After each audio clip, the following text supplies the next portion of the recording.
Good afternoon, friends. And I must say that my previous speakers and especially Mr. Rao's session was really excellent. And it's like I feel as if I'm after Mahendra Singh Dhoni and Tendulkar, you're having Mohammad Siraj or somebody else come to bat. So it might not be as entertaining or useful. Now the thing is that I represent India Post, which is this year celebrating 170 years of its existence. And we uh, are basically ubiquitous. We have a generational link with every citizen of India, and especially, and all of us are aware that we have a link with people who are a little senior in the society. Around 14 years back, my uncle, Dr. Tomar, he retired as a dean of Tilak Bahari University in UP. And when he was retiring, I just called him up. And I said, Mamaji, you're retiring. You know, the post office has a lot of schemes for retirement. He says, I know, I've already invested. Oh, I said, really? Well, you should have told me. He said, no need. Uh, I spoke to the postmaster and I opened a senior citizens savings scheme account, which at that time was giving 9% interest with a maximum insured value, a capital of 15 lakhs. And he also opened a monthly income scheme account giving 8.5% interest. And to top that, the monthly income scheme would give him monthly income, and he opened a recurring deposit account in the post office so that interest of 7.5 would 8.5 would earn a further 7.5 every month. So it was automatic. So anyway, I met him last year, a slightly older gentleman, and he pulled out his mobile phone and he said, Amitabh, I've also got your digital bank, postal bank account now. I said, oh my goodness, that's so wonderful. You have a digital account. He said, yeah. So I said, what do you use it for? He said, nothing. It's just because I don't want to go to the ATM. So I just ring the postman. He comes home and he gives me money because all he takes is an OTP. I can use it for my HDFC bank account, for my State Bank of India account, or the post office account. I said, that's wonderful. Of course, the digital bank is something I'll talk about later. But like I said, as Mr. Rao gave such a beautiful, eloquent description about planning, uh, postal saving schemes are available for a long time. I guess this is used for the thing, right?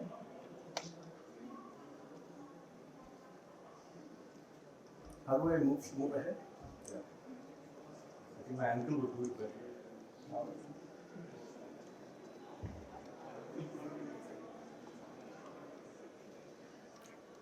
I do it. So what's India Post? All right.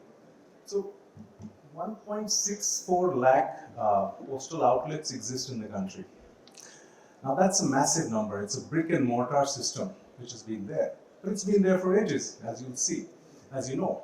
But over the last 10 years, the government of India has made it a point to upgrade the infrastructure.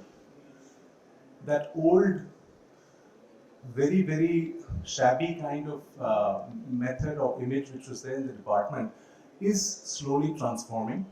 And with the introduction of core banking solutions, all the 25,000 post offices in urban areas and 130,000 post offices in the rural areas, all of them are now networked to a central system.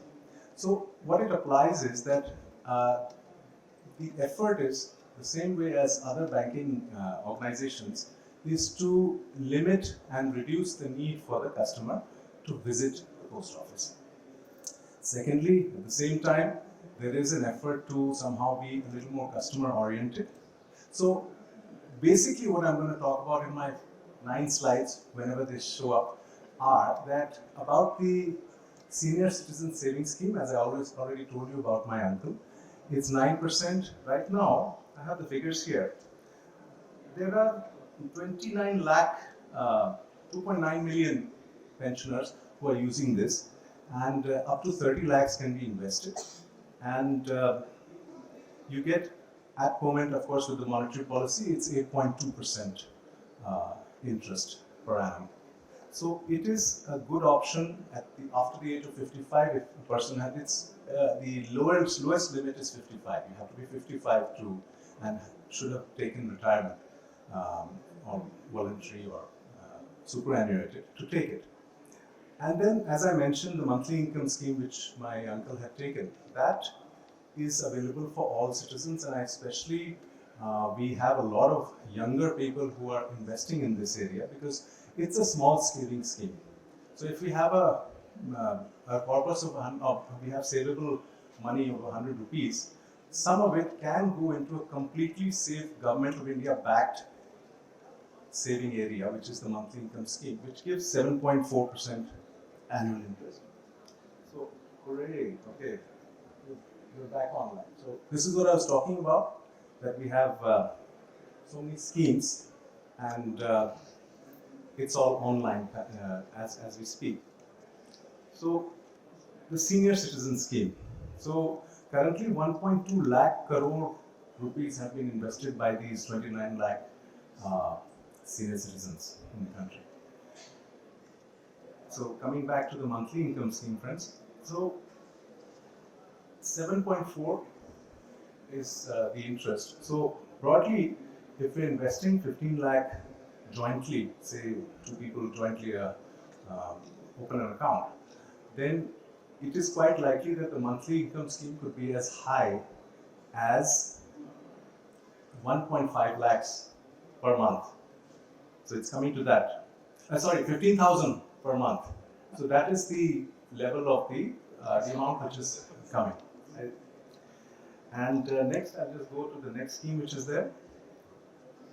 Is the time deposit. Time deposit is an old-fashioned name from the British Times to talk about fixed deposit. It's available for 1, 2, 3, and 5 years, and 7.5% for the 5-year scheme. And this has the highest traction, in fact, as there are almost 2.4 crore accounts in the country. 21 million people have invested in this, are investing in the TD, and it has no upper limit. No upper limit. Right. So, this is a scheme which is seeing a lot of traction, but I must say that it does require a little more publicity from the government side to promote it. And the next I would like to talk about is the Public Provident Fund. This is a plain vanilla best saving scheme which all banks, including the post office, has to offer. 7.1% interest, but then it has a term life of 15 years, extendable by 5 years. And in post office right now, we have 35.7 lakh such accounts running. And that's the amount which has been invested is 1.18 lakh crores. And this is a no-brainer as far as any planner is concerned. I have asked my 23-year-old daughter to open a PPF account, and she's done that because that money is going to come in very handy later on when it's needed, say 15 years from now. And next, again, I would like to talk about quickly is the newly launched Mahila Saman Savings Certificate. This was launched by the Government of India. Honorable Finance Minister had mentioned it in her budget speech in March 2023, in February 23, that it is for all citizens, all female citizens, and they can invest up to rupees 2 lakhs, getting an interest of 7.5%. And this has a lock-in period for 2 years. So it's a 2 years, it's like the NSC of the past, but giving 7.5% interest. And it's for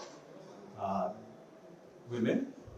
And 2 lakhs is a very small amount. So if someone has 2 lakhs to spare, they can easily put it there. It's totally dematerialized and it's available online.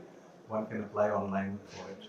It's a little bit of KYC, which is normal standard practice for everyone. So, just wanted to mention a bit about this Atal Pension Yojana. This was launched in 2015 by the Government of India. It actually doesn't apply to anyone in this room. It is a pension yojana for the smallest person. think about a rickshaw puller. What is his pension plan? Because after a certain age, he can't ride his rickshaw. His strength does not allow him. His strength is not enough to pull the rickshaw or for manual labor.